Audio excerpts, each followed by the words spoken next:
नमस्कार बंधुरा सोनू रान्नाघरे आपनादेर सबाइके स्वागत जानाई। आमी आजके रुई सर्षे पोस्तो बानाबो। तार जोन्नो आमी 4 टुकरो माछ निये नियेछि, 3 टुकरो पेटिर माछ, 1 टुकरो दागार माछ। तो एते आमी प्रथमे नुन दिये दिচ্ছি, एबार दिচ্ছি हलुद। आमी एबार माछे नुन हलुदटा भालो करे माखिये नेब। माछगुलो आमार माखानो हये गेছে नुन हलुद। एखाने आमी कड़ाई गरम करते बसिए दिएछि। कड़ाई एकटु गरम करे निই।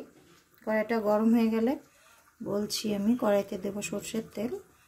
কড়াই গরম হয়ে গেছে, কড়াইতে আমি সরষের তেল দিয়ে দিচ্ছি মাছগুলো ভাজবো বলে। তো তেলটা একটুখানি গরম করে নেব। তেল গরম হয়ে গেছে, তেলে মাছগুলো দিয়ে দিচ্ছি। মাছগুলো এবার আমি একটুখানি উল্টা পাল্টা ভালো করে ভেজে নেব। মাছ ভাজা হয়ে গেছে, আমি একটা একটা করে এবার নামিয়ে নেব।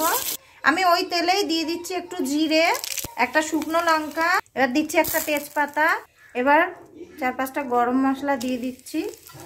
এবার একটা পেঁয়াজ কুচিয়ে নিয়েছি দিয়ে দিচ্ছি। তো আমি পেঁয়াজটাকে একটু ভেজে নিচ্ছি, একদম মানে লালচে করে ভাজবো না, একটুখানি নরম হওয়ার মতো এরকম করে একটু ভেজে নেব। হয়ে গেছে, টমেটোটা দিয়ে দিচ্ছি। একটা টমেটো আমি এখানে ছোট ছোট করে এই যে কেটে নিয়েছিলাম, একটুখানি করে নিচ্ছি। তো টমেটোটার জন্য আমি একটুখানি নুন দিয়ে দিচ্ছি। তো এবার আমি একটুখানি আদা রসুন বেটে রেখেছিলাম, আমি এটা শিলে বেটেছি, এই যে এটা আমি দিয়ে দিচ্ছি। এবার রসুন, এবার আমি ভালো করে এটা মিশিয়ে নিচ্ছি। আদা রসুনের কাঁচা গন্ধ চলে গেছে। আমি এখানে 1 মুঠোর মতো মটরশুঁটি নিয়েছিলাম, এটাকেও দিয়ে দিলাম। দিয়ে ভালো করে এর সাথে এটাকেও আমি মিশিয়ে নিচ্ছি।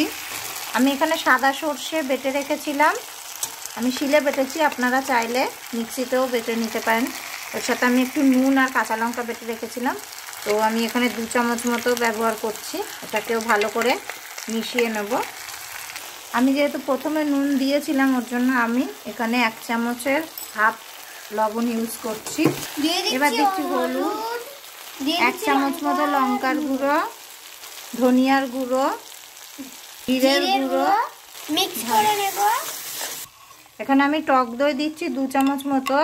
আপনারা যখন টক দই দেবেন, টক দই অনেকের ছানা ছানা মতো ওঠে, তো আগে গ্যাসটাকে একটু বন্ধ করে নিয়ে তারপরে টক দইটা দিয়ে একটু মিশিয়ে নেবেন, নিয়ে তারপরে গ্যাসটাকে আবার অন করে দেবেন। আমি গ্যাস বন্ধ করে তারপরেই কিন্তু টক দইটা দিচ্ছি। এবার দিচ্ছি এই যে 1 চামচ মতো ফ্রেশ ক্রিম নিয়েছি, এটা আমুলের ফ্রেশ ক্রিম, আমি দিয়ে দিচ্ছি, এতে মিশিয়ে নেব। এবার আমি এই যে মশলাটা বেটেছিলাম, টক দই, তারপরে সাদা সর্ষে, সেই জলটা আমি দিয়ে দিচ্ছি। মশলাটা যাতে নিচ থেকে পুড়ে না যায়, তাই জন্য একটু আমি বারবার একটুখানি নাড়িয়ে নিচ্ছি।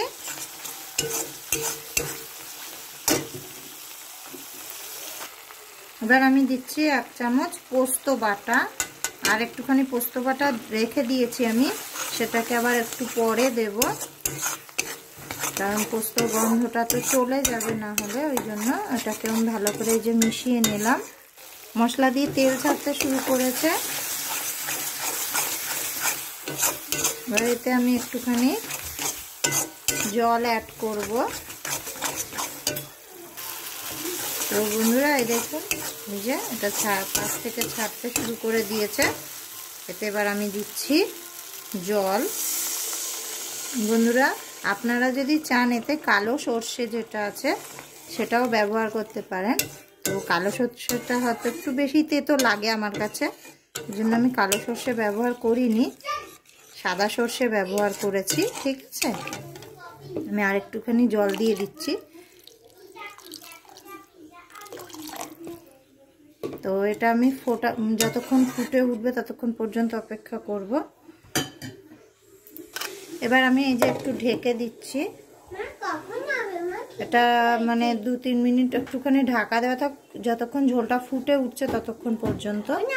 ঝোলটা ফুটে উঠেছে, বাপরে কি গরম। তো আমি এবার এই যে মাছগুলো ভেজে রেখেছিলাম, মাছগুলো দিয়ে দিচ্ছি।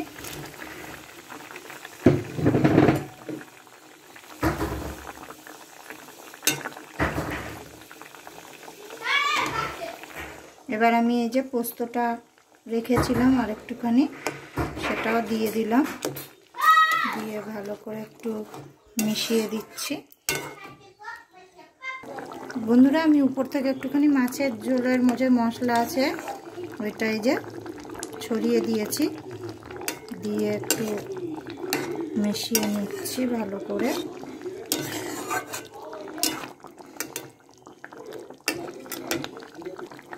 আর দিচ্ছি একটুখানি চিনি, ছড়িয়ে দিলাম।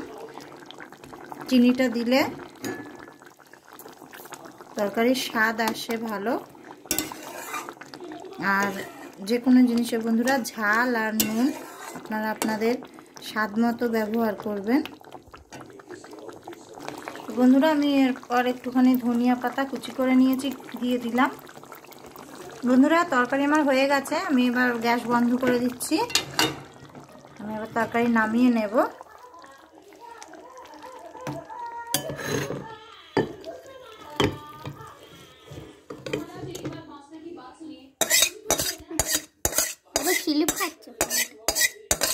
বন্ধুরা এই যে আমি তরকারিটা নামিয়ে নিয়েছি। ভিডিওটা যদি ভালো লাগে লাইক করবেন, সাবস্ক্রাইব করবেন। দেখা হবে আবার নেক্সট ভিডিওতে বন্ধুরা। ততক্ষণ আপনারা সবাই ভালো থাকবেন, সুস্থ থাকবেন। বাই বাই বন্ধুরা।